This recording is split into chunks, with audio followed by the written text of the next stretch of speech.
அனைவருக்கும் வணக்கம். வாசிப்பவர் ஸ்ரீமதி செல்லம்மாள். திரு ஜோசப் மர்ஃபி அவர்கள் எழுதிய ஆழ் மனதின் அற்புத சக்தி நூலை தொடர்ந்து கொண்டிருக்கின்றோம். திருத்தம் டாக்டர் என் மெக்மகன் அவர்கள். தமிழில் மொழிபெயர்ப்பு நாகலட்சுமி சண்முகம் அவர்கள். நூலின் அத்தியாயம் 14. ஆழ் மனதை உபயோகித்து இல்லற பிரச்சனைகளை தீர்ப்பது எப்படி? மனதின் செயல்பாடுகளையும் அதன் சக்திகளையும் முறையாக புரிந்து கொள்வதில் தோற்றுப்போவதுதான் இல்லற பிரச்சனைகள் அனைத்திற்கும் காரணம். கணவன் மனைவி இருவரும் மனதின் விதிகளை சரியாக பயன்படுத்தும் போது அவர்களுக்கு இடையேயான சச்சரவுகள் மறைந்துவிடும். இருவரும் இணைந்து பிரார்த்திப்பதன் மூலம் இருவரும் இணைந்தே இருக்கலாம். தெய்வீக சிந்தனைகளை ஆழ்ந்து எண்ணி பார்ப்பது, வாழ்வின் விதிகளை கற்பது, ஒரு பொதுவான நோக்கம் அல்லது திட்டம் குறித்து ஒருவருக்கொருவர் இசைந்த உடன்பாடு கொள்வது, தனி மனித சுதந்திரத்தை அனுபவிப்பது ஆகியவை அந்த இணக்கமான திருமணத்தை, அந்த திருமணம் தரும் பேரானந்தத்தை, இருவரும் ஒன்றர கலந்த அந்த ஒருமை உணர்வை கொண்டு வரும். விவாகரத்தை தடுப்பதற்கான சிறந்த நேரம் திருமணத்திற்கு முன்புதான். ஒரு மோசமான சூழ்நிலையிலிருந்து விடுபட முடிவெடுப்பதில் தவறேதும் இல்லை. ஆனால் அந்த மோசமான சூழ்நிலைக்குள் முதலில் நாம் ஏன் நுழைய வேண்டும்? முதலில் இல்லற பிரச்சனைகளுக்கான உண்மையான காரணம் குறித்து நாம் கவனம் செலுத்துவதும் பிரச்சனையின் வேர்வரை சென்று பார்ப்பதும் சிறந்ததல்லவா? மகிழ்ச்சியற்ற இல்லறம், முரண்பாடு, பிரிவு மற்றும் விவாகரத்து ஆகிய பிரச்சனைகள் ஆண்கள் மற்றும் பெண்களின் மற்ற அனைத்து பிரச்சனைகளில் இருந்தும் வேறுபட்டவை அல்ல. வெளிமனம், ஆழ்மனம் ஆகியவற்றின் செயல்பாடுகள் மற்றும் அவற்றுக்கு இடையே உள்ள உறவுகளை பற்றிய புரிதல் இல்லாததுதான் இப்பிரச்சனைகளுக்கான நேரடி காரணங்கள்.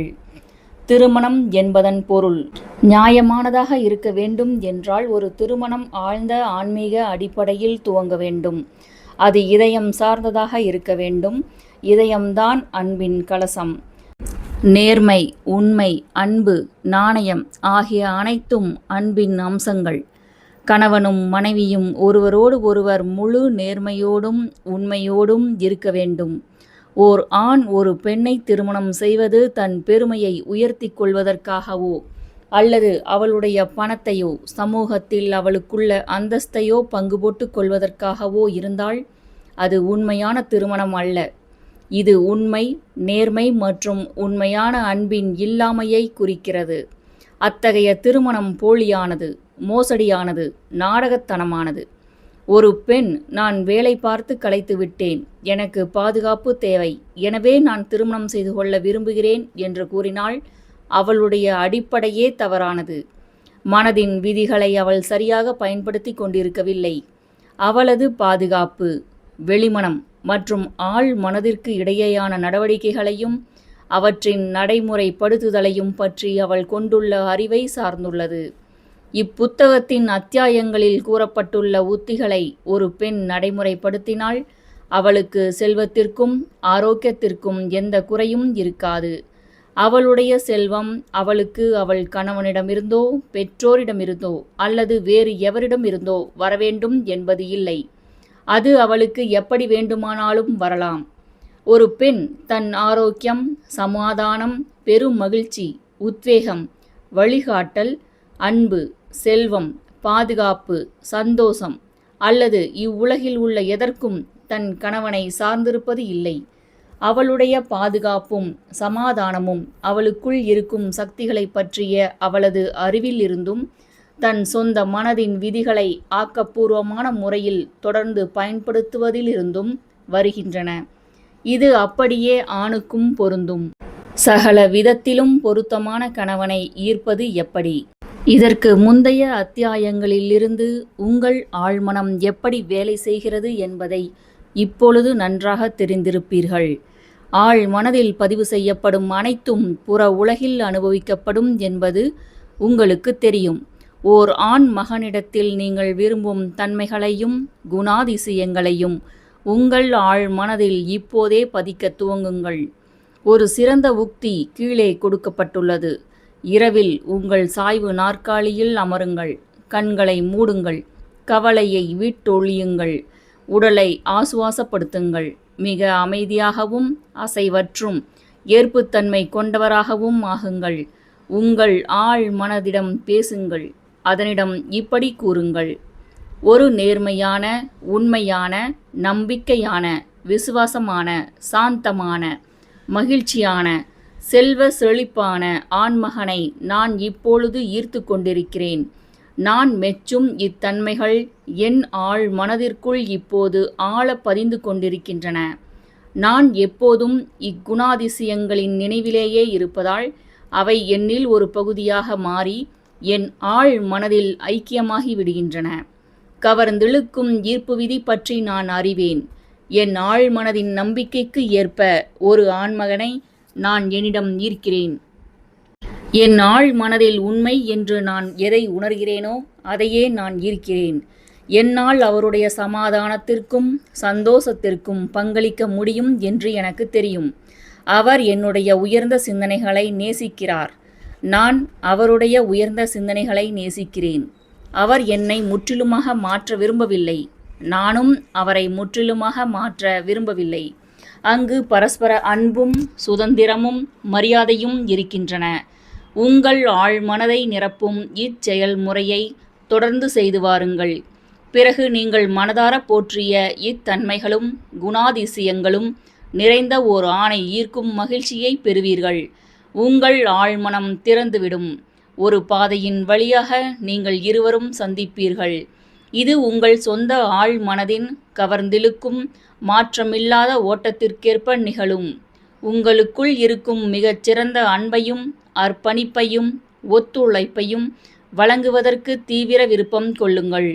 நீங்கள் உங்கள் ஆழ் மனதிடம் கொடுத்துள்ள அன்பெனும் பரிசை ஏற்றுக்கொள்ள தயாராகுங்கள்.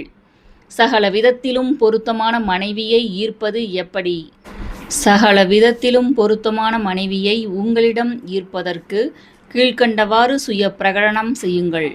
என்னோடு முழுமையாக ஒத்திசைகின்ற ஒரு சரியான பெண்ணை நான் இப்போது ஈர்க்கிறேன். இது ஓர் ஆன்மீக சங்கமம். ஏனெனில் கச்சிதமாக பொருந்தும் ஒருவருடைய தனி மனித சிறப்புகள் மூலம் செயல்படும் தெய்வீக அன்பு இது. இப்பெண்ணுக்கு அன்பையும் ஒளியையும் சமாதானத்தையும் பேரானந்தத்தையும் என்னால் அளிக்க முடியும் என்று எனக்கு தெரியும். நான் இப்பெண்ணுடைய வாழ்க்கையை முழுமையானதாக, பரிபூரணமானதாக, அற்புதமானதாக ஆக்க முடியும் என்று உணர்கிறேன், நம்புகிறேன். இப்பெண் நான் குறிப்பிடும் தன்மைகளையும் பண்பு நலன்களையும் கொண்டிருக்கிறாள். அவள் ஆன்மீகமானவள், நம்பிக்கைக்கு உரியவள், விசுவாசத்திற்குரியவள், உண்மையானவள். அவள் இணக்கமானவள், சமாதானமானவள், மகிழ்ச்சியானவள். நாங்கள் கட்டுப்படுத்த முடியாத அளவிற்கு ஒருவரோடு ஒருவர் ஈர்க்கப்படுகிறோம். அன்பிற்கும் உண்மைக்கும் அழகிற்கு மட்டும் சொந்தமானவைதான் என் அனுபவத்திற்குள் நுழைய முடியும். சகல விதத்திலும் எனக்கு பொருத்தமான துணையை நான் இப்போது ஏற்றுக்கொள்கிறேன்.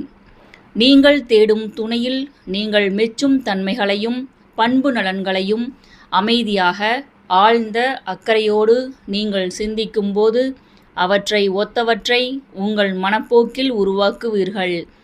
பிறகு உங்கள் ஆழ் மனதின் ஆழ்ந்த ஓட்டங்கள் உங்கள் இருவரையும் தெய்வீக ஒழுங்கின்படி ஒன்றிணைக்கும். திரும்ப திரும்ப தவறு செய்ய தேவையில்லை.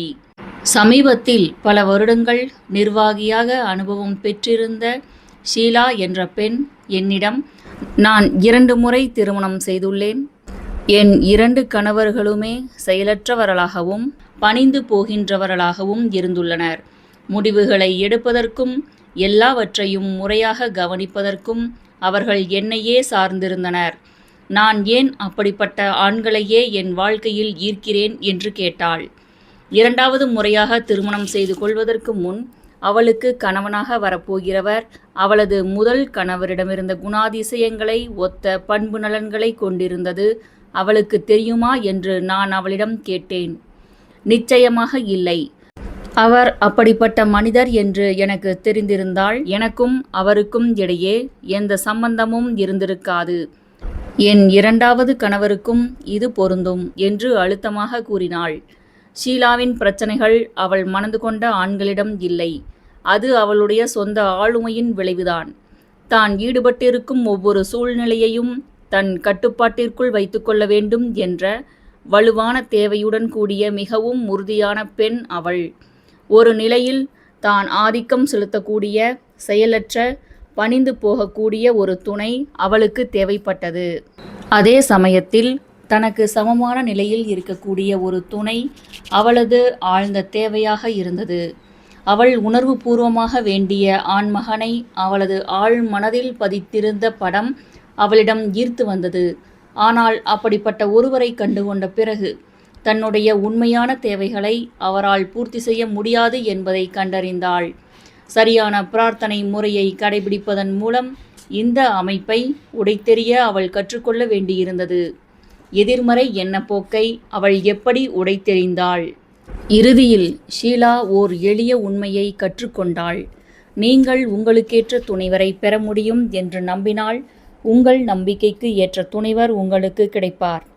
பழைய ஆழ் மன எண்ணப்போக்கை உடைத்தெறிந்து தனக்கேற்ற துணைவரை தன்னிடம் ஈர்க்க கீழ்கண்ட பிரார்த்தனையை ஷீலா கூறி வந்தாள். நான் எப்படிப்பட்ட மனிதரை ஆழமாக விரும்புகிறேனோ அப்படிப்பட்ட மனிதரை என் மனப்போக்கில் கட்டி எழுப்புகிறேன். என் கணவராக என்னிடம் ஈர்க்கப்படுபவர் வலிமை மிக்கவராகவும் சக்தி வாய்ந்தவராகவும் அன்பானவராகவும் வெற்றியாளராகவும் நேர்மையானவராகவும் நம்பிக்கையானவராகவும் விசுவாசமானவராகவும் இருக்கிறார். அவர் என்னிடத்தில் அன்பையும் மகிழ்ச்சியையும் காண்கிறார். அவர் வழிநடத்தி செல்லும் இடத்திற்கு செல்ல நான் மிகவும் விரும்புகிறேன். அவருக்கு நான் வேண்டும். எனக்கும் அவர் வேண்டும் என்பது எனக்கு தெரியும். நான் நேர்மையானவள், அன்பானவள், கருணை உள்ளவள். அவருக்கு கொடுப்பதற்காக என்னிடம் அற்புதமான பரிசுகள் உள்ளன. கருணையும் பேரானந்தமுமான ஓர் இதயமும் ஓர் ஆரோக்கியமான உடலும் தான் அவை. அவரும் எனக்கு அவற்றையே தருகிறார். இது பரஸ்பரமானது. நான் கொடுக்கிறேன், பெற்றுக்கொள்ளவும் செய்கிறேன். இம்மனிதர் எங்கிருக்கிறார் என்பது தெய்வீக அறிவிற்கு தெரியும். என் ஆழ் மனதின் ஆழ்ந்த ஞானம் எங்கள் இருவரையும் இணைக்கிறது. நாங்கள் இருவரும் பார்த்த உடனேயே ஒருவரை ஒருவர் அடையாளம் கண்டுகொள்கிறோம். நான் என் விண்ணப்பத்தை என் ஆழ் மனதிடம் சமர்ப்பிக்கிறேன். அதை எப்படி என் வாழ்வில் கொண்டு வந்து சேர்க்க வேண்டும் என்பதை என் ஆழ் மனம் அறியும். அந்த கச்சிதமான விடைக்கு நான் நன்றி கூறுகிறேன். அவள் தினமும் காலையில் எழுந்ததும் முதல் வேளையாகவும் இரவு படுக்கும் முன் கடைசி விஷயமாகவும் இம்முறையில் பிரார்த்தனை செய்தாள்.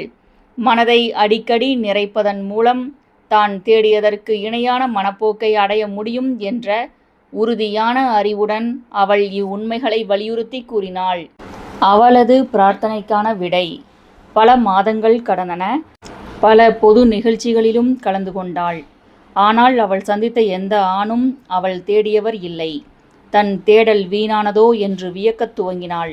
அவள் கேள்வி கேட்கவும் நம்பிக்கை இழக்கவும் சந்தேகப்படவும் தடுமாறவும் துவங்கினாள். அந்த கணத்தில் பிரபஞ்ச பேரறிவு தன் விருப்பத்தை கண்டிப்பாக நிறைவேற்றும் என்று தனக்கு தானே நினைவுபடுத்தி கொண்டாள். கவலைப்படுவதற்கு அங்கு ஏதும் இல்லை. அவளது விவாகரத்து வழக்கில் இறுதி தீர்ப்பை பெற்றபோது அது அவளுக்கு ஒருவிதமான விடுவிப்பையும் மன விடுதலையையும் கொண்டு வந்தது. விரைவில் அவள் ஒரு மருத்துவ குழுவின் தலைமை நிர்வாகியாக ஒரு புதிய பதவியை ஏற்றுக்கொண்டாள். வேலையின் முதல் நாளன்று முதுநிலை மருத்துவர்களில் ஒருவர் அவளது அலுவலகத்திற்கு வந்து தன்னை அறிமுகப்படுத்தி கொண்டார். அவளது நேர்முக தேர்வு நாளன்று அவர் ஒரு மருத்துவ மாநாட்டில் கலந்து கொள்ள வெளியூர் சென்றிருந்ததால் அவர்கள் இருவரும் அப்போது சந்தித்திருக்கவில்லை. அவர் உள்ளே நுழைந்தவுடன் அவர்தான் தான் பிரார்த்தித்த மனிதர் என்பதை அவள் தெரிந்து கொண்டாள். அவரும் அதை அறிந்திருந்தார் போலும். 1 மாதம் முடிவதற்குள் அவளை மணந்து கொள்ள தனது விருப்பத்தை தெரிவித்தார். இதனை அடுத்து நடைபெற்ற திருமணத்தில் இருவரும் மகிழ்ச்சியாக இருந்தனர். இம்மருத்துவர் செயலற்றவரோ அல்லது பணிந்து போகிறவரோ இல்லை. மாறாக அவர் வலிமையானவராக, உறுதியானவராக, முடிவெடுக்கும் திறமை கொண்டவராக இருந்தார். தன் துறையில் நன்கு மதிக்கப்பட்டவராகவும் இருந்தார். கல்லூரியின் முன்னாள் தடகள வீரரான அவர் ஆழ்ந்த ஆன்மீக சிந்தனை உள்ளவரும் கூட.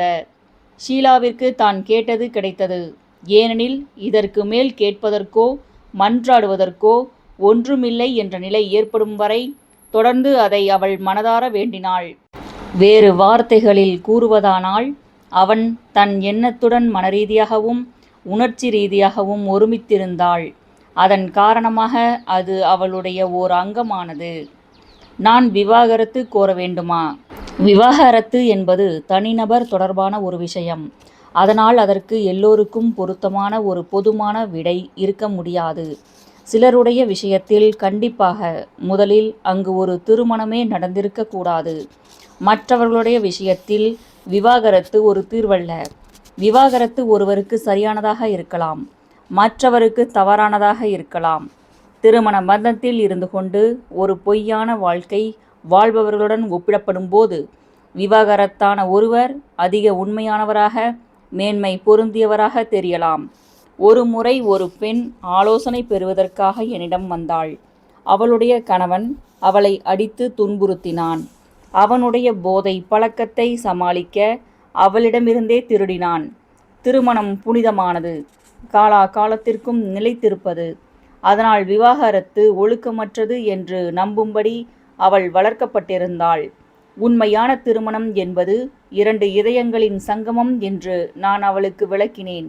2 இதயங்கள் இணக்கமாகவும் அன்போடும் உண்மையாகவும் ஒன்றர கலந்தால் அதுதான் கச்சிதமான திருமணம். இதயத்தின் பவித்திரமான செயல் அன்பு செலுத்துவதுதான். இவ்விளக்கத்தை தொடர்ந்து அவளுக்கு தான் என்ன செய்ய வேண்டும் என்று தெரிந்தது. யாரோ ஒருவர் எப்போதோ ஒரு முறை நான் உங்களை கணவன் மனைவி என்று பிரகடனப்படுத்துகிறேன் என்று கூறிய காரணத்தால் அடிவாங்கி கொண்டும் அச்சுறுத்தப்பட்டு கொண்டும் இருக்க தன்னை கட்டாயப்படுத்தும் தெய்வீக விதி ஏதும் இல்லை என்பதை அவள் இதயபூர்வமாக அறிந்தாள். நீங்கள் என்ன செய்வதென்று அறியாமல் சந்தேகத்துடன் இருந்தால் வழிகாட்டப்பட வேண்டுங்கள். எல்லாவற்றிற்கும் எப்போதும் ஒரு விடை உள்ளது. அதை நீங்கள் பெறுவீர்கள் என்பதை அறியுங்கள். உங்கள் ஆன்மாவின் அமைதியில் உங்களிடம் வரும் வழிகாட்டுதலை பின்தொடருங்கள். அது நீங்கள் வேண்டுவதை உங்களுக்கு அளிக்கும். விவாகரத்தை நோக்கிச் செல்லுதல். திருமணமான சில மாதங்களுக்குள் விவாகரத்தை நாடிய ஓர் இளம் தம்பதியினருடன் நான் ஒருமுறை பேசினேன். தன் மனைவி தன்னை விட்டு விலகிவிடுவார் என்ற நிரந்தரமான பயம் அவருக்கு இருந்ததை நான் கண்டறிந்தேன். அவர் தான் நிராகரிக்கப்படக்கூடும் என்று எதிர்பார்த்தார். அதனால் தன் மனைவி தனக்கு விசுவாசமாக இருக்க மாட்டாள் என்று அவர் நம்பினார். இந்த எண்ணங்கள் அவர் மனதில் பேயாக சுற்றி அவரை பயமுறுத்தின, ஆட்டிப் படைத்தன. அவரது மனப்போக்கு பிரிவையும் சந்தேகத்தையும் குறித்து இருந்தது. தன் மனைவி தன்னை உதாசீனப்படுத்துவதாக அவர் உணர்ந்தார். ஆனால் அது அவரது சொந்த உணர்வின் விளைவுதான். பிரிவு குறித்து அவர் கொண்டிருந்த உணர்வு அவரது ஆழ் மனதில் பதிந்திருந்ததால் அதை ஒத்த ஒரு சூழ்நிலையை அது இழுத்து வந்தது. அவருடைய மனைவி வீட்டை விட்டு சென்று விவாகரத்து கோரினார். தன் மனைவி என்ன செய்வார் என்று அவர் பயந்து நம்பினாரோ அதுவே நடந்தது. விவாகரத்து மனதில் துவங்குகிறது. விவாகரத்து முதலில் மனதில் துவங்குகிறது. அதன் பின் வழக்கு விசாரணைகள் தொடர்கின்றன. இந்த இளம் ஜோடி தங்கள் மனம் முழுக்க வெறுப்பையும் கோபத்தையும் பயத்தையும் சந்தேகத்தையும் கொண்டிருந்தது. இந்த மனப்போக்குகள் மொத்த இருத்தலையும் பலவீனப்படுத்தி சோர்வுற செய்து வலுவிழக்க செய்துவிடும். வெறுப்பு பிரிக்கும், அன்பு இணைக்கும் என்பதை அவர்கள் கற்றுக்கொண்டனர். தங்கள் மனதுடன் தாங்கள் எவ்விதமாக உறவாடி கொண்டிருந்தோம் என்பதை அவர்கள் உணரத் துவங்கினர். மன செயல்பாட்டின் விதியை அவர்கள் இருவரும் அறிந்திருக்கவில்லை. அவர்கள் தங்கள் மனதை துஷ்பிரயோகம் செய்து கொண்டிருந்தனர். இதன் மூலம் குழப்பத்தையும் துயரத்தையும் அவர்கள் தங்கள் மீதே சுமத்தி கொண்டனர். என்னுடைய தூண்டுதலின் பேரில் இத்தம்பதியினர் மீண்டும் ஒன்றிணைந்து பிரார்த்தனை சிகிச்சை முறையை பரிசோதித்து பார்த்தனர். அவர்கள் இருவரும் அன்பையும் சமாதானத்தையும் பரிவையும் பரஸ்பரம் பரிமாறிக்கொள்ள துவங்கினர். ஒவ்வொருவரும் இணக்கம், ஆரோக்கியம், சமாதானம், அன்பு ஆகியவற்றை அடுத்தவருக்கு அளிப்பதற்கு பயிற்சி மேற்கொண்டனர். உண்மையான முயற்சியாலும் பயனுள்ள மன தூண்டுதல்களாலும் அவர்கள் தங்களுடைய ஆழ் மனதை நிறைத்து வருவதால் அவர்களின் திருமணம் நாளுக்கு நாள் அழகாக வளர்ந்து கொண்டிருக்கிறது. நச்சரிக்கும் மனைவி. பல சமயங்களில் மனைவி நச்சரிப்பதற்கு காரணம் அவள் மீது போதிய கவனம் செலுத்தப்படாததுதான். அன்பும் ஆதரவும் குறித்த அவளுடைய நியாயமான எதிர்பார்ப்பு அவளது கணவன் அவளிடமிருந்து மேலும் அதிக தூரம் விலகிச் செல்லும் வகையில் தன்னை வெளிப்படுத்திக் கொள்கிறது. உங்கள் மனைவியிடம் கவனம் செலுத்துங்கள். அவளுக்கு உங்களுடைய பாராட்டுதலை தெரிவியுங்கள். அவளிடம் இருக்கும் நல்ல விஷயங்களை போற்றி உயர்வாக பேசுங்கள். இன்னொரு வகையான நச்சரிப்பு தன்னுடைய துணைவனை ஒரு குறிப்பிட்ட போக்கிற்கு கட்டுப்பட்டு அனுசரித்து போக கட்டாயப்படுத்தும் ஒரு விருப்பமாக பிரதிபலிக்கும். ஒரு துணைவரை விலகிச் செல்ல தூண்டக்கூடிய சில வேகமான வழிகள் இருக்கின்றன. கணவன் தன் மனைவியிடத்திலும் மனைவி தன் கணவனிடத்திலும் எப்போதும் சிறு சிறு தவறுகளையும் குறைகளையும் கண்டுபிடித்து கொண்டு அடுத்தவர் மீது ஆதிக்கம் செலுத்தாமல் அடுத்தவரிடத்தில் உள்ள ஆக்கப்பூர்வமான மெச்சும் தன்மைகளை அங்கீகரித்து அவற்றை போற்றுவதில் கவனம் செலுத்துவது நல்லது. வெறுக்கும் கணவன் தன் மனைவி செய்த அல்லது பேசிய சில விஷயங்களால் அவளுக்கு எதிராக வெறுப்பை அடைகாத்து வளர்த்து கொண்டிருக்கும் ஒரு கணவன் மனதளவில் ஒழுக்கக்கேடான முறை தவறிய உறவை நடத்தி கொண்டிருக்கிறான். ஒரு ஆண் தன் மனைவி அறியா வண்ணம் அவள் மீது மனதிற்குள் அமைதியாக கோபப்பட்டு கொண்டு பகைமை பாராட்டி கொண்டிருந்தால் அவன் விசுவாசமற்றவனாக இருக்கிறான். தன் வாழ்நாள் முழுவதும் தன் மனைவியின் மீது அன்பு செலுத்தி அவளை மனதார நேசித்து அவளை கௌரவப்படுத்துவதாக அவன் கொடுத்த திருமண வாக்குறுதிகளுக்கு அவன் விசுவாசமாக இல்லை. வெறுப்பு, கசப்புணர்ச்சி, கோபம் ஆகியவற்றை கொண்டிருக்கும் ஒருவன் தன்னை பரிவு கொண்டவனாக, அன்பானவனாக, விட்டு கொடுக்கும் பண்புடையவனாக வளர்த்து கொள்வதற்காக தன்னுடைய கூறிய விமர்சனங்களை விளங்கிக் கொள்ள முடியும். தன் கோபத்தை தணித்து கொள்ள முடியும். இன்னும் அதிக முயற்சிகள் எடுக்க முடியும். அவனால் கருத்து வேறுபாடுகளை திறமையாக தவிர்க்க முடியும். போற்றுதல் மற்றும் மன முயற்சி மூலம் பகைமை பாராட்டும் பழக்கத்திலிருந்து அவனால் விடுபட முடியும். அவன் தன்னுடைய ஆழ் மனதை சமாதானம், இணக்கம் மற்றும் அன்பு ஆகிய எண்ணங்களில் ஊற வைத்திருக்கும் போது தன் மனைவியுடன் மட்டுமல்ல, தன் வாழ்வில் உள்ள அனைவருடனும் தான் சிறந்த உறவு கொண்டிருப்பதை அவன் காண்பான். இணக்கமான நிலையை ஏற்றுக்கொள்ளுங்கள். இறுதியில் சமாதானத்தையும் இணக்கத்தையும் கண்டறிவீர்கள். மாபெரும் தவறு உங்கள் இல்லற பிரச்சனைகளையோ அல்லது கஷ்டங்களையோ அண்டை அயலாரிடமும் உறவினர்களிடமும் கலந்தாலோசிப்பது ஒரு மாபெரும் தவறு. எடுத்துக்காட்டாக, ஒரு மனைவி தன் அடுத்த வீட்டுக்காரரிடம் இப்படி கூறுகிறார் என்று வைத்துக்கொள்வோம். என் கணவர் என்னுடைய தாயாரை கீழ்த்தரமாக நடத்துகிறார். அளவுக்கு அதிகமாக குடிக்கிறார். தொடர்ந்து என்னை இழிவுபடுத்தி கொண்டும் அவமானப்படுத்தி கொண்டும் இருக்கிறார். இந்த மனைவி பிறர் முன்னால் தன் கணவனை தரக்குறைவாக பேசி சிறுமைப்படுத்துகிறாள். மேலும் தன் கணவனுடைய குறைகள் குறித்து பேசுவதன் மூலமாகவும் அவற்றிலேயே மூழ்கி கிடப்பதாலும் அவள் தனக்குள் இந்நிலைகளை உண்மையிலே உருவாக்கி கொண்டிருக்கிறாள். யார் அப்படி சிந்திக்கிறார்கள், உணர்கிறார்கள்? அவள்தான். நீங்கள் எவ்வாறு சிந்திக்கிறீர்களோ உணர்கிறீர்களோ அப்படியே ஆகிறீர்கள். உறவினர்கள் பெரும்பாலும் தவறான ஆலோசனையையே வழங்குவார்கள். அது வழக்கமாக பாரபட்சமானதாகவும் முழு உண்மை தெரியாமல் எடுக்கும் தவறான முடிவாகவும் இருக்கும். ஏனெனில் அது அவர்களின் சொந்த விருப்பு வெறுப்புகளுக்கு அப்பாற்பட்டு வழங்கப்படுவதில்லை. பிரபஞ்ச விதியை மீறும் எந்த ஆலோசனையும் உங்களுக்கு நல்லதல்ல, அறிவுபூர்வமானதல்ல. ஒரே கூரையின் கீழ் வாழும் இரண்டு ஜீவன்கள் தங்களுக்கிடையே மன உரசல்கள், வலிகள் மற்றும் மன அழுத்தங்கள் ஏற்படாமல் வாழ்ந்ததில்லை என்பதை நினைவில் கொள்வது நல்லது. உங்கள் திருமணத்தின் சோகமான பக்கத்தை உங்கள் நண்பர்களிடத்தில் காட்டாதீர்கள். உங்கள் சண்டை சச்சரவுகளை உங்களுடனேயே வைத்துக் கொள்ளுங்கள். உங்கள் துணைவரை பற்றி குறை கூறுவதையும் அவரிடம் குற்றம் கண்டுபிடித்து அவரை கண்டிப்பதையும் தவிர்த்து விடுங்கள். உங்கள் துணைவரை மறுபதிப்பு செய்ய முயற்சிக்காதீர்கள். கணவன்களும் மனைவிகளும் தங்கள் துணைவர்களை தங்களுடைய இரண்டாவது பதிப்பாக மாற்றியமைக்க முயற்சிக்க கூடாது. அது வீண் முயற்சி. அது தங்கள் துணைவர்களை அவமதிக்கும் செயல். அவர்கள் எதற்கும் லாயக்கற்றவர்கள் என்று தெரிவிக்கும் ஒரு அறிக்கை. இந்த முயற்சிகள் எப்போதும் முட்டாள்தனமானவையாக இருக்கும். பல நேரங்களில் திருமணத்தின் அழிவிற்கு வழிகாட்டும். அடுத்தவரை மாற்ற முயற்சிப்பது அவருடைய பெருமையையும் சுய மதிப்பையும் அழித்து விரோத மனப்பான்மையையும் துவேஷ உணர்வையும் வளர்க்கும். இது திருமண பந்தம் முறிந்து போவதற்கு காரணமாக அமையக்கூடும். வளைந்து கொடுத்து போவது நிச்சயம் தேவை. நம்மில் யாரும் 100க்கு 100 சரியானவர்கள் அல்ல. இது கணவனுக்கும் பொருந்தும், மனைவிக்கும் பொருந்தும். ஆனால் நீங்கள் உங்கள் மனதிற்குள் புகுந்து உங்கள் குணங்களையும் நடத்தையையும் ஆராய்ந்து பார்த்தால் அக்குற்றங்குறைகளை களைய வாழ்நாள் முழுவதும் போதாது என்பதை உணர்வீர்கள்.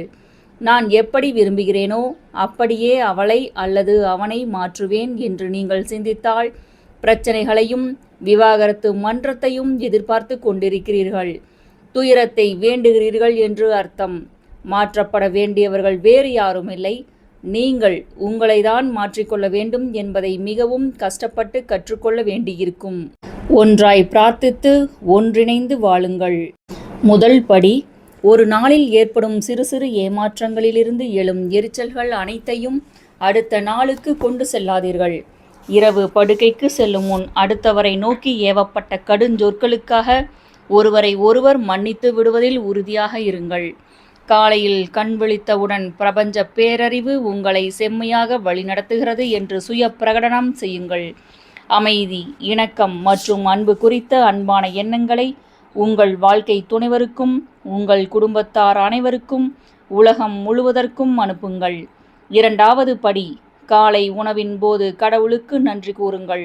உங்களுக்கு கிடைத்திருக்கும் அற்புதமான உணவிற்கும் உங்கள் செழிப்பிற்கும் உங்களுடைய அனைத்து ஆசீர்வாதங்களுக்கும் நன்றி கூறுங்கள்.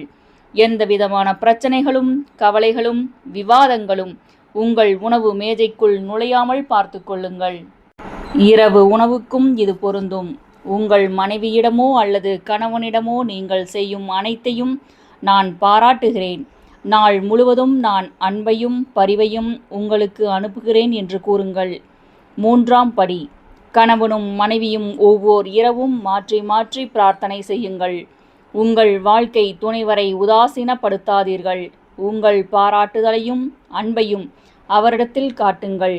கண்டனம், குறை கூறுதல், நச்சரிப்பு ஆகியவற்றை விடுத்து பாராட்டுதலையும் கருணையையும் எண்ணுங்கள். அன்பு, அழகு, இணக்கம், பரஸ்பர மரியாதை, கடவுள் நம்பிக்கை மற்றும் பிற சிறந்த விஷயங்களால் ஆன ஓர் அடித்தளத்தை பயன்படுத்துவது ஒரு நல்லிணக்கமான வீட்டையும் ஒரு சந்தோஷமான திருமணத்தையும் கட்டி எழுப்புவதற்கான மிகச் சிறந்த வழி. சமய நூல்களில் உள்ள சிறந்த பகுதிகளை வாசியுங்கள். தொடர்ந்து இவ்வுண்மைகளை பயன்படுத்தும் போது காலப்போக்கில் உங்கள் திருமணம் மேலும் மேலும் ஆசீர்வதிக்கப்பட்டு சிறப்பாக வளரும். இரத்தின சுருக்கமாய்: 1. மனதின் விதியையும் ஆன்மீக விதியையும் பற்றிய அறியாமைதான் இல்லற துன்பங்கள் அனைத்திற்கும் காரணம். இருவரும் இணைந்து பிரார்த்திப்பது பிரியாதிருப்பதற்கு வழிவகுக்கும். 2. விவாகரத்தை தடுப்பதற்கான மிகச் சரியான நேரம் திருமணத்திற்கு முன்புதான். சரியான வழியில் எப்படி பிரார்த்திக்க வேண்டும் என்று நீங்கள் கற்றுக்கொண்டால் நீங்கள் சரியான துணையை ஈர்ப்பீர்கள். 3. திருமணம் என்பது அன்பால் பிணைக்கப்பட்டுள்ள ஓர் ஆண் மற்றும் ஒரு பெண்ணின் சங்கமம். அவர்களுடைய இதயங்கள் இரண்டும் ஒரே இதயம் போல் துடிக்கின்றன. அவர்கள் முன்னோக்கியும் மேல் நோக்கியும் கடவுளை நோக்கியும் பயணிக்கின்றனர். 4. திருமணம் மகிழ்ச்சிக்கான உத்தரவாதம் அல்ல. கடவுளின் அழிவில்லா உண்மைகள் மற்றும் வாழ்வின் ஆன்மீக மதிப்புகளில் வாழ்வதன் மூலம் மக்கள் மகிழ்ச்சியை கண்டறிகின்றனர். பிறகு ஆணும் பெண்ணும் ஒருவருக்கொருவர் அடுத்தவரின் மகிழ்ச்சிக்கும் பேரானந்தத்திற்கும் பங்களிக்கின்றனர். 5.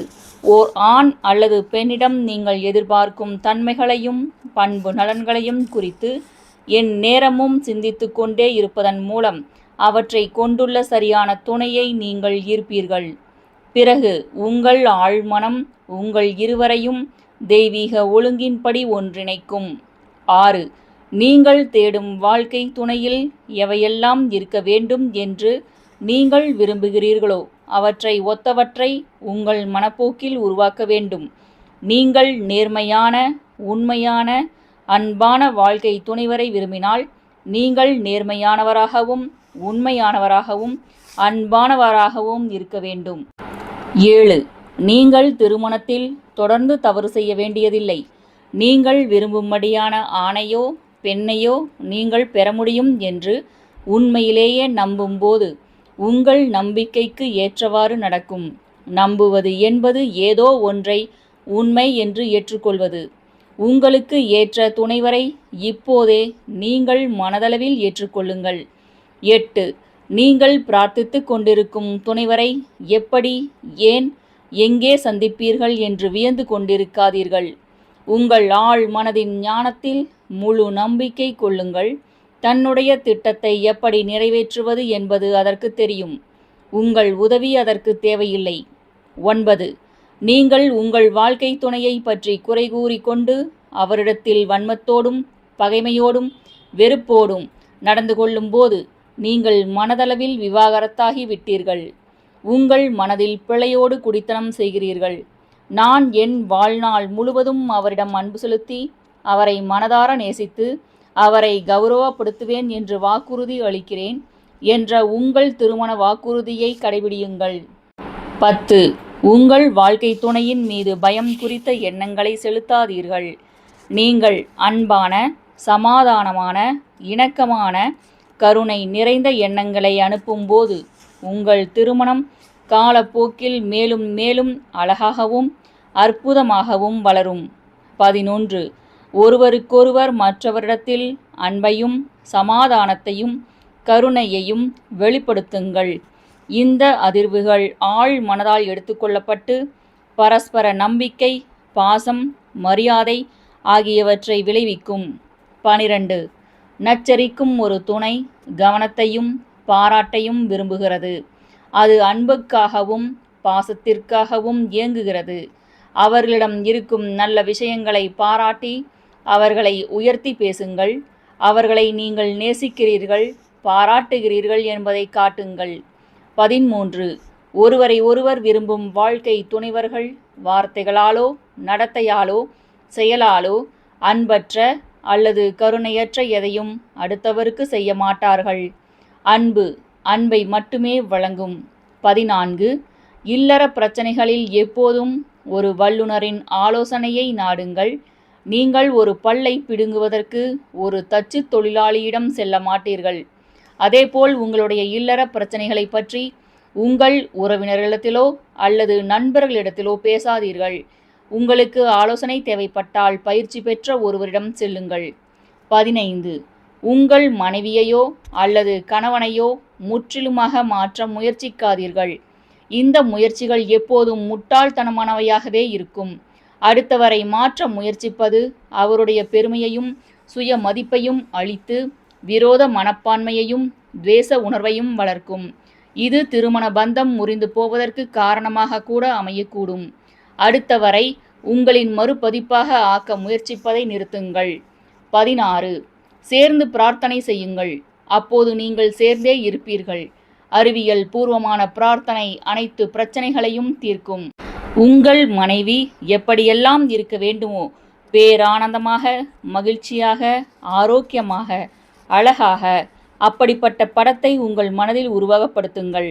உங்கள் கணவர் எப்படி இருக்க வேண்டுமோ அவரை உங்கள் மனதில் அப்படி வலிமையானவராக, சக்தி வாய்ந்தவராக, அன்பானவராக, இணக்கமானவராக, கருணை உள்ளவராக பாருங்கள். இம்மனப்பாடத்தை நிலைத்திருக்க செய்யுங்கள். இணக்கமும் சமாதானமும் நிறைந்த சொர்க்கத்தில் நிச்சயிக்கப்பட்ட திருமணத்தை நீங்கள் அனுபவிப்பீர்கள். நூலின் அடுத்த அத்தியாயம் 15. ஆழ் மனதை உபயோகித்து மகிழ்ச்சியாய் இருப்பது எப்படி? 19ஆம் நூற்றாண்டின் மிகப்பெரிய கண்டறிதல் இயற்பியல் தளத்தில் இல்லை என்று அமெரிக்க உளவியலின் தந்தை என்றழைக்கப்பட்ட வில்லியம் ஜேம்ஸ் கூறினார். விசுவாசத்தால் தூண்டப்பட்ட ஆழ் மனதின் சக்திதான் அந்த மாபெரும் கண்டறிதல். இவ்வுலகிலுள்ள அனைத்து பிரச்சனைகளில் இருந்தும் விடுபடுவதற்கான அளவில்லா சக்தி ஒவ்வொரு மனிதருக்குள்ளும் தேங்கி கிடக்கின்றது. உங்களால் அனைத்து விதமான பலவீனங்களில் இருந்தும் விடுபட முடியும் என்ற தெளிவான உணர்தலை நீங்கள் எப்போது பெறுகிறீர்களோ அப்போது உங்கள் ஆழ் மனதால் உங்கள் பிரச்சனைகளை தீர்க்க முடியும். உங்கள் உடலை குணப்படுத்த முடியும். நீங்கள் கனவிலும் நினைத்து பார்க்க முடியாத அளவிற்கு உங்களால் செழிப்புற முடியும் என்று நீங்கள் என்றைக்கு உணர்கிறீர்களோ அந்த நாளில் உண்மையான என்றும் நிலைத்திருக்கும் மகிழ்ச்சி உங்கள் வாழ்விற்குள் வரும். உங்கள் கனவு துணைவருடன் உங்களுடைய திருமணம் நிச்சயிக்கப்பட்ட போது நீங்கள் பெரும் மகிழ்ச்சி அடைந்திருப்பீர்கள். நீங்கள் கல்லூரி படிப்பை முடித்து பட்டம் வென்ற போதும், திருமணம் செய்து கொண்ட போதும், உங்களுக்கு குழந்தை பிறந்த போதும், அல்லது ஒரு பெரும் வெற்றி அல்லது பரிசு கிட்டிய போதும் நீங்கள் மகிழ்ச்சியை உணர்ந்திருப்பீர்கள். உங்களை மகிழ்ச்சி கடலில் ஆழ்த்திய இன்னும் எவ்வளவோ விஷயங்களை நீங்கள் பட்டியலிட்டு கொண்டே போகலாம்.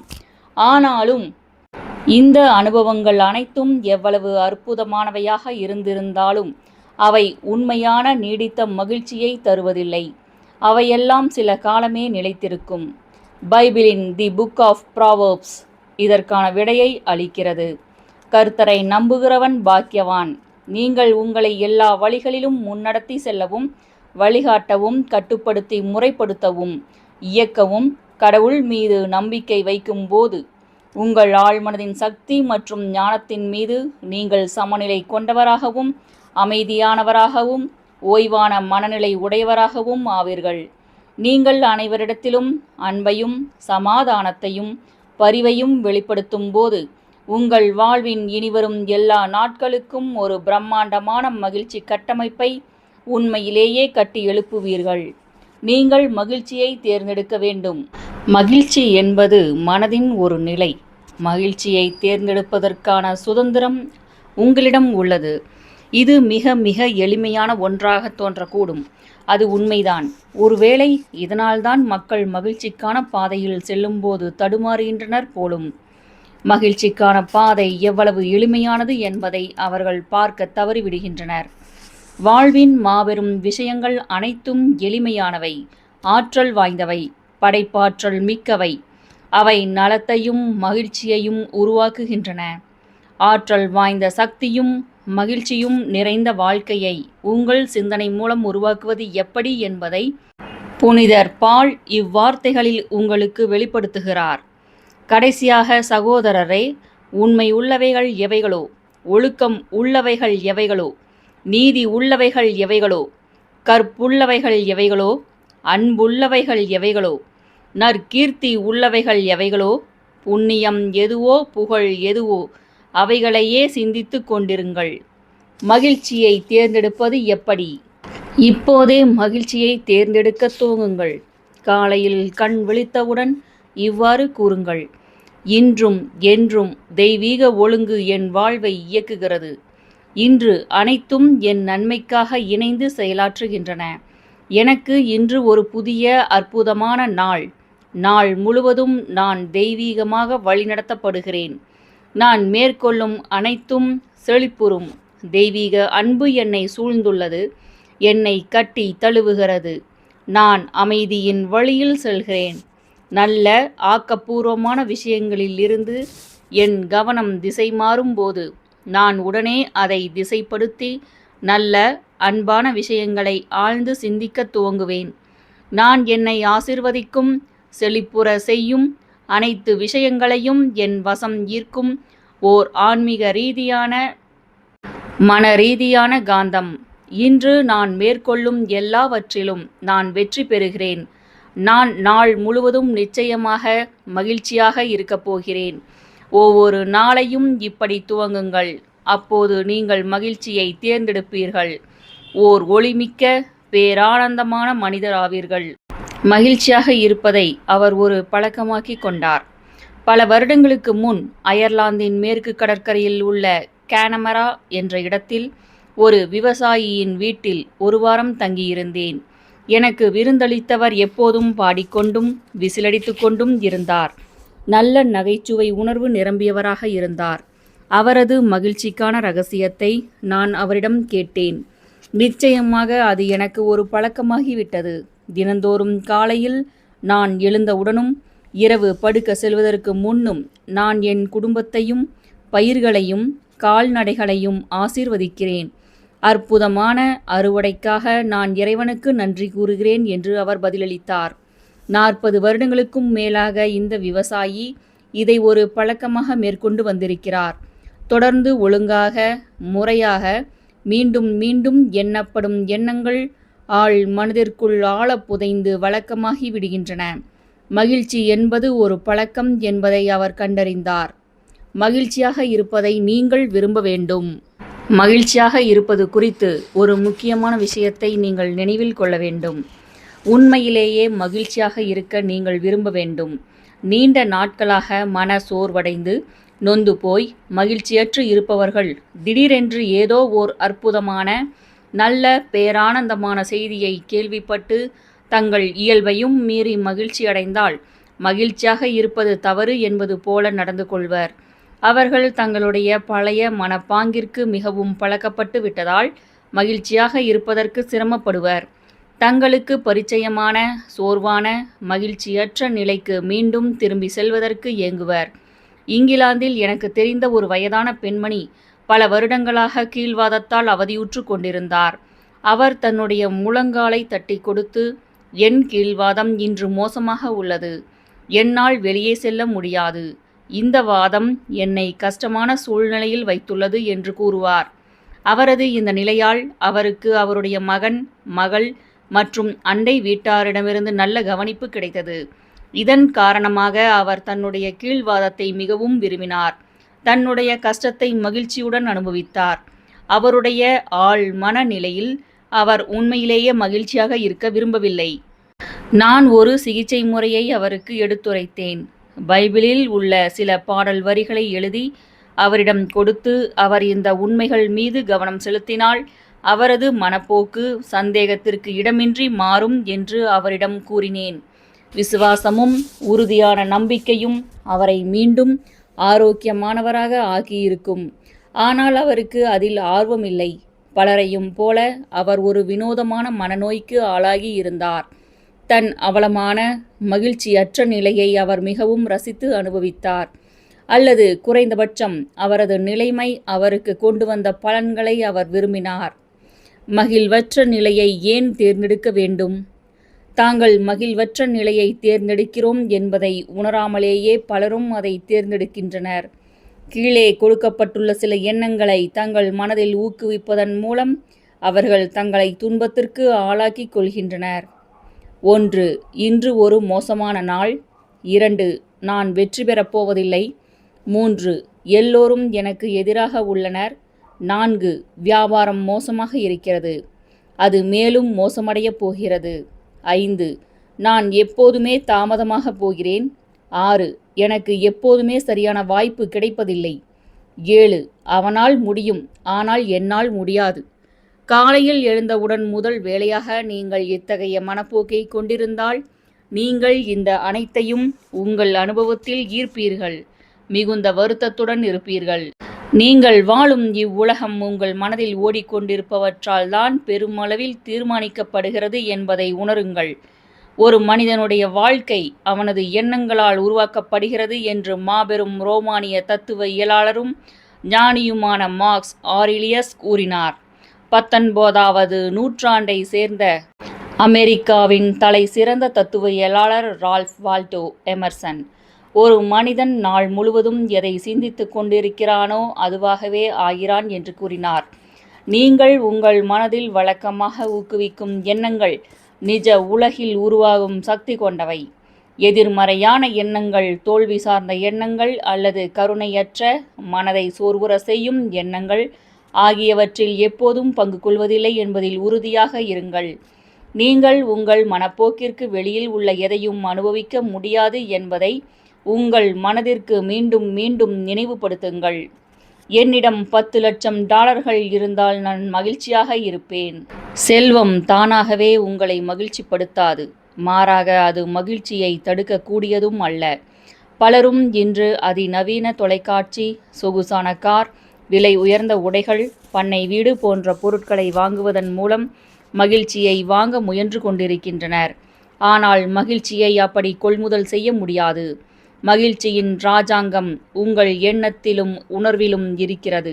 மகிழ்ச்சியை உற்பத்தி செய்வதற்கு செயற்கையாக ஏதோ ஒன்று உள்ளது என்ற கருத்து பலரிடம் நிலவுகிறது. சிலர், நான் மாநகர தலைவராக தேர்ந்தெடுக்கப்பட்டால், ஒரு நிறுவனத்தின் தலைமை செயற்குழு அதிகாரியாக நியமிக்கப்பட்டால், செய்தித்தாளின் சமூக பக்கங்களில் என் படமும் என்னை பற்றிய செய்தி குறிப்பும் வந்தால் நான் மகிழ்ச்சியாக இருப்பேன் என்று கூறுகின்றனர். உண்மை என்னவென்றால், மகிழ்ச்சி என்பது ஒரு மனப்போக்கு, ஓர் ஆன்மீக நிலை. ஒரு பதவி உயர்வோ அல்லது வெளியிலிருந்து கிடைக்கும் கௌரவமோ மகிழ்ச்சியை தராது. உங்கள் ஆழ் மனதில் புதைந்துள்ள தெய்வீக ஒழுங்கின் விதியையும் சரியான நடவடிக்கையையும் கண்டறிந்து அக்கொள்கைகளை உங்கள் வாழ்வின் எல்லா நிலைகளிலும் நடைமுறைப்படுத்துவதில்தான் உங்கள் வலிமையும் பேரானந்தமும் மகிழ்ச்சியும் அடங்கியுள்ளன. ஓர் அமைதியான மனதின் அறுவடை மூலம் அவர் மகிழ்ச்சியை கண்டுகொண்டார். சில வருடங்களுக்கு முன் நான் சான் பிரான்சிஸ்கோவில் சொற்பொழிவாற்றிக் கொண்டிருந்த போது தன் நிறுவனத்தின் போக்கு குறித்து மிகவும் நொந்து போயிருந்த ஒரு மனிதர் என்னை அணுகினார். அவர் ஒரு நிறுவனத்தில் பொது மேலாளராக இருந்தார். அந்நிறுவனத்தின் தலைவர் மற்றும் உதவி தலைவர் குறித்து அவர் இதயம் கடுங்கோபத்தால் நிறைந்திருந்தது. தன் கருத்துகளுக்கு அவர்கள் காட்டிய எதிர்ப்புதான் அந்நிறுவனத்தை ஒரு பயங்கரமான திசையில் முன்னடத்தி கொண்டிருந்தது என்பதாக அவர் உணர்ந்தார். விற்பனையும் லாபமும் குறைந்து கொண்டிருந்தன. அந்நிறுவனத்தின் பங்கு விலை சரிந்து கொண்டிருந்ததுதான் அவரை பெரிதும் கவலைக்கு உள்ளாக்கியது. ஏனெனில் அவரது சம்பளத்தின் பெரும் பகுதி பங்குகளின் வடிவத்தில் இருந்தது. அவர் இப்படித்தான் தன் வியாபார பிரச்சினைக்கு தீர்வு கண்டார். தினமும் காலையில் முதல் வேளையாக கீழே கொடுக்கப்பட்டுள்ள சுய பிரகடனத்தை கூறி வந்தார். என் நிறுவனத்தில் பணிபுரியும் அனைவரும் நேர்மையானவர்கள், உண்மையானவர்கள், ஒத்துழைப்பை நல்குபவர்கள், விசுவாசமானவர்கள், அனைவரிடத்திலும் பரிவு கொண்டவர்கள். இந்நிறுவனத்தின் வளர்ச்சியில் இவர்களின் பங்கு முக்கியமானது. என் நிறுவனத்தின் தலைவர் மற்றும் உதவி தலைவரிடத்திலும் பிற ஊழியர்களிடத்திலும் நான் அன்பையும் சமாதானத்தையும் பரிவையும் என் எண்ணங்கள் மூலமாகவும் வார்த்தைகள் மூலமாகவும் செயல்கள் மூலமாகவும் வெளிப்படுத்துகிறேன். எங்கள் நிறுவனத்தின் தலைவரும் உதவி தலைவரும் தாங்கள் மேற்கொள்ளும் அனைத்திலும் தெய்வீக முறையில் வழிநடத்தப்படுகிறார்கள். என் ஆழ் மனதின் முடிவில்லா பேரறிவு என் மூலமாக அனைத்தையும் முடிவு செய்கிறது. எங்கள் எல்லா வியாபார பரிமாற்றங்களிலும் எங்களுக்கிடையேயான உறவுகளிலும் சரியான நடவடிக்கை மட்டும்தான் உள்ளது. நான் அலுவலகத்திற்கு செல்லும் முன்பாகவே சமாதானம், அன்பு மற்றும் பரிவிற்கான தூதுவர்களை நான் அங்கு அனுப்புகிறேன். என்னையும் சேர்த்து நிறுவனத்தில் உள்ள அனைவர் மனங்களிலும் இதயங்களிலும் சமாதானமும் இணக்கமும் கோலோச்சி நிற்கின்றன. நான் இப்பொழுது முழு விசுவாசத்துடன், பற்றுறுதியுடன், நம்பிக்கையுடன் ஒரு புதிய நாளை நோக்கி நடைபோடுகிறேன். இந்த அதிகாரி மேற்கூறப்பட்ட சுய பிரகடனத்தை தான் கூறுவதில் உள்ள உண்மையை உணர்ந்தவாறு தினமும் காலையில் 3 முறை கூறி வந்தார். அன்று பயம் நிறைந்த அல்லது கோபமான எண்ணங்கள் தன் மனதில் தலை தூக்கினால் அவர் அமைதியும் இணக்கமும் அமைதியும் எல்லா நேரங்களிலும் என் மனதை கட்டுப்படுத்தி முறைப்படுத்துகின்றன என்று தனக்குள் கூறிக்கொள்வார். அவர் இம்முறையில் தொடர்ந்து தன் மனதை ஒழுங்குபடுத்தியதால் அனைத்து தீய எண்ணங்களின் வரவும் நிறுத்தப்பட்டு அமைதி அவர் மனதிற்குள் புகுந்தது. அவர் நல்ல விளைச்சலை அறுவடை செய்தார். தன் மனதை மறுசீரமைத்த சுமார் 2 வாரங்களின் முடிவில் அவரது தலைவரும் உதவி தலைவரும் அவர்களுடைய அலுவலகத்திற்குள் அவரை அழைத்து அவரது செயல்பாடுகளையும் புதிய ஆக்கப்பூர்வமான யோசனைகளையும் பற்றி புகழ்ந்து பேசி அவரை பொது மேலாளராக பெற்றது தங்கள் அதிர்ஷ்டம் என்று குறிப்பிட்டதாக அவர் எனக்கு எழுதினார். மனிதன் தன் மகிழ்ச்சியை தனக்குள்ளேயே கண்டுபிடிக்கிறான் என்பதை தான் கண்டறிந்ததற்காக மிகவும் மகிழ்ந்தார். தடையோ அல்லது முட்டுக்கட்டையோ உண்மையிலேயே அங்கு இல்லை. பல வருடங்களுக்கு முன் ஒரு குதிரை பற்றிய கதையை என் நண்பர் என்னிடம் கூறினார். ஒரு நாள் அக்குதிரை சாலையிலிருந்த அடிமரத் துண்டின் அருகே இருந்த ஒரு பாம்பை கண்டு பயந்து விட்டது. அன்றிலிருந்து ஒவ்வொரு முறையும் அந்த அடிமரம் இருந்த அதே இடத்திற்கு வந்தவுடன் அக்குதிரை பின்வாங்கும். அந்த விவசாயி நிலத்தை தோண்டி அந்த அடிமரத் துண்டை பிடுங்கி எரிந்துவிட்டு சாலையை சமன்படுத்தினார். அது பலனளிக்கவில்லை. அதற்கு பல வருடங்களுக்கு பிறகும் ஒவ்வொரு முறையும் அக்குதிரை அடிமரம் இருந்த இடத்தை கடந்து போகும்போது தயங்கி பின்வாங்கியது. அக்குதிரை ஓர் அடிமரத் துண்டின் நினைவால் தயங்கியது. உங்கள் சொந்த எண்ணத்திலும் உங்கள் மனதில் உள்ள படத்திலும் தவிர வேறு எங்கும் உங்கள் மகிழ்ச்சிக்கான தடை இல்லை. பயமோ அல்லது கவலையோ உங்களை இழுத்து பிடிக்கிறதா? பயம் என்பது உங்கள் மனதில் உள்ள ஓர் எண்ணம். அதை இப்பொழுதே நீங்கள் தோண்டி எடுத்துவிட்டு அவ்விடத்தில் அதற்கு பதிலாக அனைத்து பிரச்சனைகளிலும் வெற்றி, சாதனை மற்றும் ஜெயம் குறித்த விசுவாசத்தை நடுங்கள். தன் வியாபாரம் திவாலாகி போன ஒருவரை எனக்கு தெரியும். அவர் என்னிடம், நான் தவறுகள் செய்திருக்கிறேன், ஆனால் நான் அவற்றிலிருந்து அதிகமான விஷயங்களை கற்றுக்கொண்டேன். நான் மீண்டும் என் வியாபாரத்திற்குள் நுழைகிறேன். நான் மாபெரும் வெற்றியாளனாவேன் என்று கூறினார். அவர் தன் மனதிலிருந்து அடிமரத் துண்டை எதிர்கொண்டார். அவர் சலித்துக் கொள்ளவோ அல்லது குறை கூறவோ இல்லை. மாறாக தோல்வி என்னும் அடிமரத் துண்டை அவர் தோண்டி எடுத்தார். தனக்குள் இருந்த சக்திகள் தனக்கு துணை நிற்கும் என்ற அவரது நம்பிக்கையின் மூலம் தன் அனைத்து பயங்களையும் பழைய மன சோர்வுகளையும் தன்னிடமிருந்து வெளியேற்றினார். உங்கள் மீது நம்பிக்கை கொள்ளுங்கள். நீங்கள் வெற்றி பெற்று மகிழ்ச்சியுடன் இருப்பீர்கள். எல்லோரை காட்டிலும் அதிக மகிழ்ச்சியானவர்கள் தனக்குள் இருக்கும் சிறந்தவற்றை வெளிக்கொணர்ந்து நிரந்தரமாக அதை கடைபிடிப்பவர்தான் எல்லோரையும் விட அதிக மகிழ்ச்சியானவர். மகிழ்ச்சியும் நற்பண்பும் ஒன்றை ஒன்று முழுமைப்படுத்துகின்றன. மிக சிறந்தவர்கள் வெறும் மகிழ்ச்சியானவர்களாக மட்டும் இருப்பதில்லை, அவர்கள் வாழ்க்கை கலையிலும் வெற்றிகரமாக திகழ்கின்றனர். உங்களுக்குள் உறைந்திருக்கும் கடவுள் மிக உயர்ந்தவர், மிகச் சிறந்தவர். கடவுளின் அன்பையும் ஒளியையும் உண்மையையும் அழகையும் அதிகமாக வெளிப்படுத்துங்கள். அப்போது இன்று உலகில் வாழும் மிக மகிழ்ச்சியான மக்களில் நீங்களும் ஒருவர் ஆவீர்கள். எபிக்டெடஸ் என்ற கிரேக்க ஸ்டாயிக் தத்துவியலாளர் இவ்வாறு கூறினார்: அமைதியான மனதிற்கும் மகிழ்ச்சிக்கும் ஒரே ஒரு வழி மட்டுமே உள்ளது. நீங்கள் அதிகாலையில் எழுந்தவுடனும் அன்றைய நாள் முழுவதும் மற்றும் இரவு தூங்கப் போகும்போதும் உங்களுக்கு சொந்தமான பொருட்களை கணக்கெடுக்காமல் அவை அனைத்தையும் கடவுளுக்கு அர்ப்பணம் செய்துவிடுங்கள். இரத்தின சுருக்கமாய்: 1. விசுவாசத்தால் தூண்டப்பட்ட ஆழ் மனதின் சக்திதான் 19ஆம் நூற்றாண்டின் மிகப்பெரிய கண்டறிதல் என்று வில்லியம் ஜேம்ஸ் கூறினார். 2. உங்களுக்குள் ஆற்றல் வாய்ந்த மாபெரும் சக்தி உள்ளது. இந்த சக்தியில் நீங்கள் மிகச்சிறந்த நம்பிக்கையை பெற்றால் மகிழ்ச்சி உங்களை நோக்கி வரும்.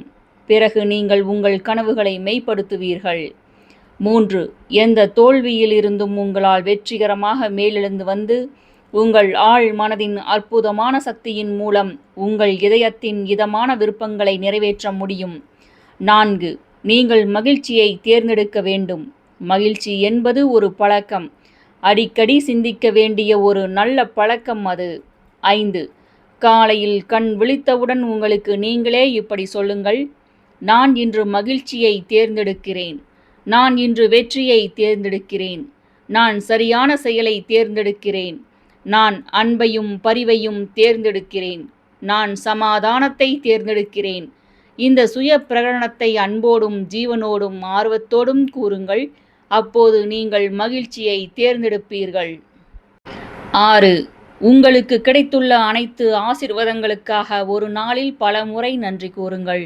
மேலும் உங்கள் குடும்பத்தார், உங்கள் கூட்டாளிகள் மற்றும் எல்லா இடங்களிலும் உள்ள எல்லா மக்களுக்கும் அமைதியும் மகிழ்ச்சியும் செழிப்பும் வேண்டி பிரார்த்தனை செய்யுங்கள். 7. நீங்கள் மகிழ்ச்சியாக இருக்க உண்மையாகவே விரும்ப வேண்டும். விருப்பமின்றி எதுவும் சாதிக்கப்படுவதில்லை. விருப்பம் என்பது கற்பனை மற்றும் விசுவாசம் ஆகிய இறக்கைகளை கொண்ட ஒரு வேண்டுதல். உங்கள் விருப்பத்தின் பூர்த்தியை கற்பனை செய்யுங்கள். அதன் யதார்த்தத்தை உணருங்கள். அப்போது அது உங்களை வந்தடையும். விடையளிக்கப்பட்ட பிரார்த்தனை மகிழ்ச்சியை கொண்டு வரும். 8. பயம், கவலை, கோபம், வெறுப்பு மற்றும் தோல்வி குறித்த எண்ணங்களை எப்போதும் எண்ணிக்கொண்டிருந்தால் நீங்கள் மன சோர்வும் வருத்தமும் தான் அடைவீர்கள். உங்கள் வாழ்க்கை உங்கள் எண்ணங்களால் உருவாக்கப்படுகிறது என்பதை நினைவில் இருத்துங்கள். 9. உலகில் உள்ள மொத்த பணத்தை கொண்டும் மகிழ்ச்சியை உங்களால் வாங்க முடியாது. சில லட்சாதிபதிகள் மகிழ்ச்சியாக இருக்கிறார்கள். சிலர் வருத்தத்துடன் இருக்கிறார்கள். மிக குறைந்த பொருட்செல்வத்தை கொண்ட பல மக்கள் மகிழ்ச்சியாக இருக்கின்றனர். சிலர் வருத்தமாக இருக்கிறார்கள். திருமணமான சிலர் மகிழ்ச்சியாக இருக்கிறார்கள். சிலர் வருத்தத்துடன் இருக்கிறார்கள். திருமணமாகாத சிலர் மகிழ்ச்சியாக இருக்கிறார்கள். சிலர் வருத்தத்துடன் இருக்கிறார்கள். மகிழ்ச்சியின் இராஜாங்கம் உங்கள் எண்ணத்திலும் உணர்விலும் தான் இருக்கிறது. 10. மகிழ்ச்சி என்பது ஓர் அமைதியான மனதின் அறுவடை. அமைதி, மென்மை, பாதுகாப்பு மற்றும் தெய்வீக வழிகாட்டுதல் ஆகியவற்றின் மீது உங்கள் எண்ணங்களை நிலைப்படுத்துங்கள். அப்போது உங்கள் மனம் மகிழ்ச்சியை உற்பத்தி செய்யும். 11. உங்கள் மகிழ்ச்சிக்கு தடையே கிடையாது. புற பொருட்கள் மகிழ்ச்சியை உருவாக்காது. 12. தனக்குள் இருக்கும் சிறந்தவற்றை வெளிக்கொணர்ந்து தொடர்ந்து அதை செய்யும் ஒருவர்தான் எல்லோரையும் விட அதிக மகிழ்ச்சியானவர். நூலின் இப்பகுதி இத்துடன் நிறைவடைகிறது. மேலும் திரு எஸ். ராமகிருஷ்ணன் அவர்கள் எழுதிய உபபாண்டவம் நூலும் கவி பேரரசு வைரமுத்து அவர்கள் எழுதிய தமிழாற்றுப்படை என்ற நூலும், மலையாள எழுத்தாளர் ஆனந்த் நீலகண்டன் அவர்கள் எழுதிய அசுரன் நூலையும், திருமதி ரோண்டாபைன் அவர்கள் எழுதிய மாயாஜாலம் என்ற நூலையும், திரு சூர்யா சேவியர் அவர்கள் எழுதிய காவிரி நீரோவியம் என்ற நூலையும், எழுத்தாளர் திரு மதன் அவர்கள் எழுதிய வந்தார்கள் வென்றார்கள் என்ற நூலையும், வரலாற்று ஆய்வாளர் திரு திவான் அவர்கள் எழுதிய வரச் சொன்னார்கள் வந்தார்கள் என்ற நூலையும், திரு பாலோ கொய்லோ அவர்கள் எழுதிய ரசவாதி நூலையும், திரு வ. ராமசாமி அவர்கள் எழுதிய மகாகவி பாரதியாரின் வாழ்க்கை வரலாற்று நூலையும் ஒலிவடிவில் கேட்க ஸ்ரீமதி செல்லம்மாள் வலையொலி அலைவரிசையை பதிவு செய்யுங்கள். ஸ்ரீமதி செல்லம்மாள் தொடர்வாள். நன்றி, வணக்கம்.